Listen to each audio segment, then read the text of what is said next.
the Alley of Fame. Just look at how they're buried. When will this damn war finally end?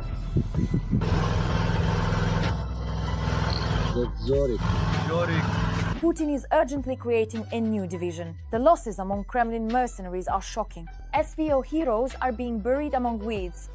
The authorities don't care about anything. The occupiers are switching to Zhoriks. The armored vehicles have run out. Russian women are crying. And all about this coming up next. Watch until the end. Welcome, this is Ukraine Today. I'm Darina Huskalo. And now, the latest events.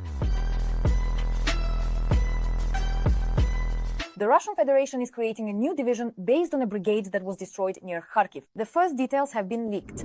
The unofficial BMPD blog of the Russian Center for Analysis of Strategies and Technologies reports that a new 71st Motorized Rifle Division has been formed on the basis of the 200th Separate Motorized Rifle Brigade of the 14th Army Corps of the Leningrad Military District. So far, nothing more is known about this new Russian suicide squad. However, its predecessor, the 200th Brigade, also known as the Arctic Brigade, suffered shocking losses in the battles near Kharkiv in 2022. According to some sources, it lost its combat capability at that time. However, later on, Putin's mercenaries were spotted fighting near Chasiv Yar and in the Sumy direction, as well as at the parade in Minsk in May 2025. The very fact of deploying a new 71st division based on the 200th Brigade may indicate not only that the Russian Army Command is trying to increase the number of forces it uses in the war against Ukraine. Obviously, Putin may send the new division to carry out aggression against the Baltic countries. Meanwhile, exclusive models of combat vehicles are also appearing in Russia. Here, for example, is Zhorik, the latest creation of the Russian military-industrial complex based on the rare ZADS 965.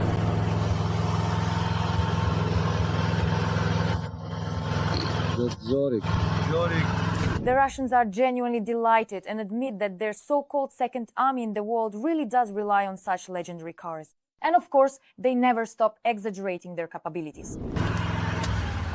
The Russian army only survives thanks to the Zhoriks.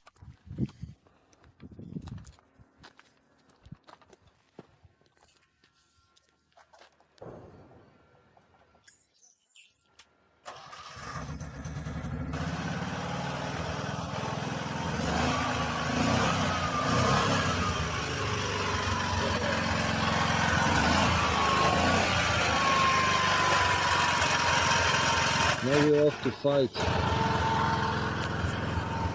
How exactly can this be done in this situation? However, neither Zhorik nor any of the other strange inventions helped the Russians escape inevitable death. 1 million occupiers have been eliminated by Ukraine's defense forces. On June 11, 2025, the warriors of the Active Operations Unit of the Ukrainian Defense Directorate Kraken reported the elimination of the symbolic millionth occupier. Despite attempts by Putin and the Russian military command to pretend that the situation is under control, it is simply no longer possible to hide the losses. This is what the Alley of Glory for participants of the special military operation looks like in the city of Bikin, Khabarovsk Krai. Dear residents of the city of Bikin, I present to your attention and how should I say it correctly? Oh, I don't know. Here. Well, I was visiting my parents and stopped by the Bikin burial site for participants of the special military operation that is the Alley of Glory. Look at how they are buried. A Russian man laments that the boys are buried chaotically, there's no order or upkeep, and the local authorities simply don't care about honoring the memory of the heroes. There's no alignment at all. It's just a mess between the graves. Nothing is removed, nothing is cleaned. Ugh. How can this be? Bikin is a small town where everyone knows each other. When, as they say, the dominant Zimmerman, you know, that's exactly what he's doing right now at the cemetery. That's what he's doing. Look, the graves aren't even in the proper row, not at all. This is what it looks like between the rows, just filth everywhere. Where is the Bikin administration looking? What do you think? What outrages the author of the video even more is that the youth of the Russian Federation died for the future, but in return, they receive neither honor nor glory. They send the boys off. Here, look, born in 74, just a kid. 63. Well, a bit older.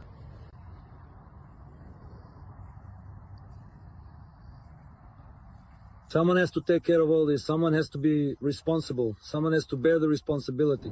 Every voice matters. Join our community, support independent journalism and help us bring you the truth from Ukraine. Become a member of Ukraine today. Join us now. The day before, another pitiful video was posted online. 50 kilometers from Moscow, according to a local resident, a cemetery with the graves of Russian liberators is growing right before our eyes. The guys have found their rest here. Born in 1998. There's all kinds of people here. These are the parents who didn't want a burial in the military cemetery because it's too far away. Well, as the guys who walk around here told me, they also give a spot for two parents next to them. Moreover, the Russian woman complains about the war and says that people are tired. When will this damned war finally end?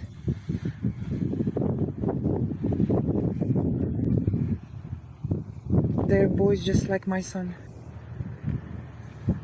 He also wanted to leave but didn't make it in time. If Russians don't care about cemeteries, they certainly do care about memorials, though the soldier drivers who died during the liberation of the Kursk region from neo-Nazis on August 8, 2024. A memorial plaque with such a blatant inscription has appeared in the Kursk region. From the 55th Brigade. It was an entire convoy. Let us remind you that the Russian woman is mourning a convoy of 14 Russian trucks that was destroyed by a strike from Ukrainian HIMARS missiles. Take another look at these epic shots.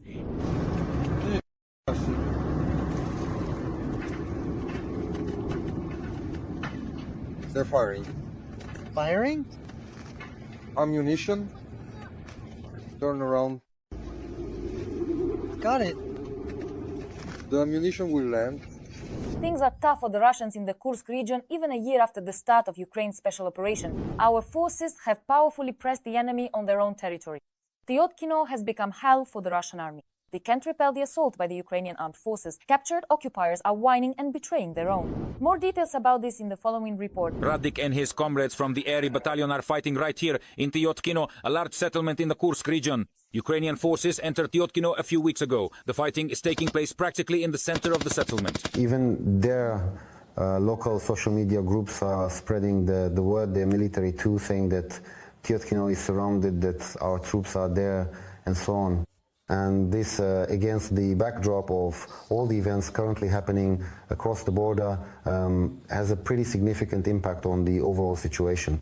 Among other things, they have to pull units over here, units that weren't stationed here and could have been sent to other directions to support offensive actions, but instead they're forced to bring them here. The Russians are clinging to the industrial zone of Tyotkino. Infantrymen are attacking the enemy, engaging the Russians in close quarters combat. Ukrainian aviation is destroying enemy drone control points with precision-guided bombs. Our forces have established positions in Tyotkino, including part of the Ukrainian volunteer army, the Airy Battalion. This is a strategically important site. Before we entered this village, they used 209 KB bombs against us over 4 days and still couldn't drive us out. They started deploying the Pskov special forces against us. The Area assault troops broke through to the railway bridge, and in another area, a few Ukrainian daredevils captured a large group of Russian prisoners. There were 9 of them, no, not 9, there were 11. We didn't get 2 of them out because when we were already leading the prisoners out, well, they saw that we were taking them out, their hands were tied, and they started finishing them off with assault rifles. 2 didn't survive because they killed them. There was 1 officer and there were members of the special forces. The task was to eliminate them before they could pass on any information. When we were being led out by Ukrainian servicemen. When we were being led out by Ukrainian soldiers, artillery was firing at us, our own artillery. They were hitting us with drones. I don't know if it was a Geron drone or not, but the explosion was intense. But we managed to get the officer out without a single scratch. Here he is, together with his subordinates, fattening up on Ukrainian salo. So, is it tasty? He says it's tasty. Thank you! The salo is perfect! The Russian officer is still surprised by the ingenuity of the Ukrainians who, pretending to be Russians, captured the special forces. A group approached us. A group of 5 people approached us. Which made us It misled us. We thought they were our own. And so we were taken prisoner. We were just captured. Intelligence seems to be the one resource Ukrainians never lack. Where our soldiers act more wisely than the enemy, the situation remains under control. Will the newly formed Russian division pose a threat to Ukraine and Europe? Share your thoughts in the comments. Hit the like button below the video and stay up to date with the main news. There are almost 430,000 of us subscribed. There's more to come. See you soon!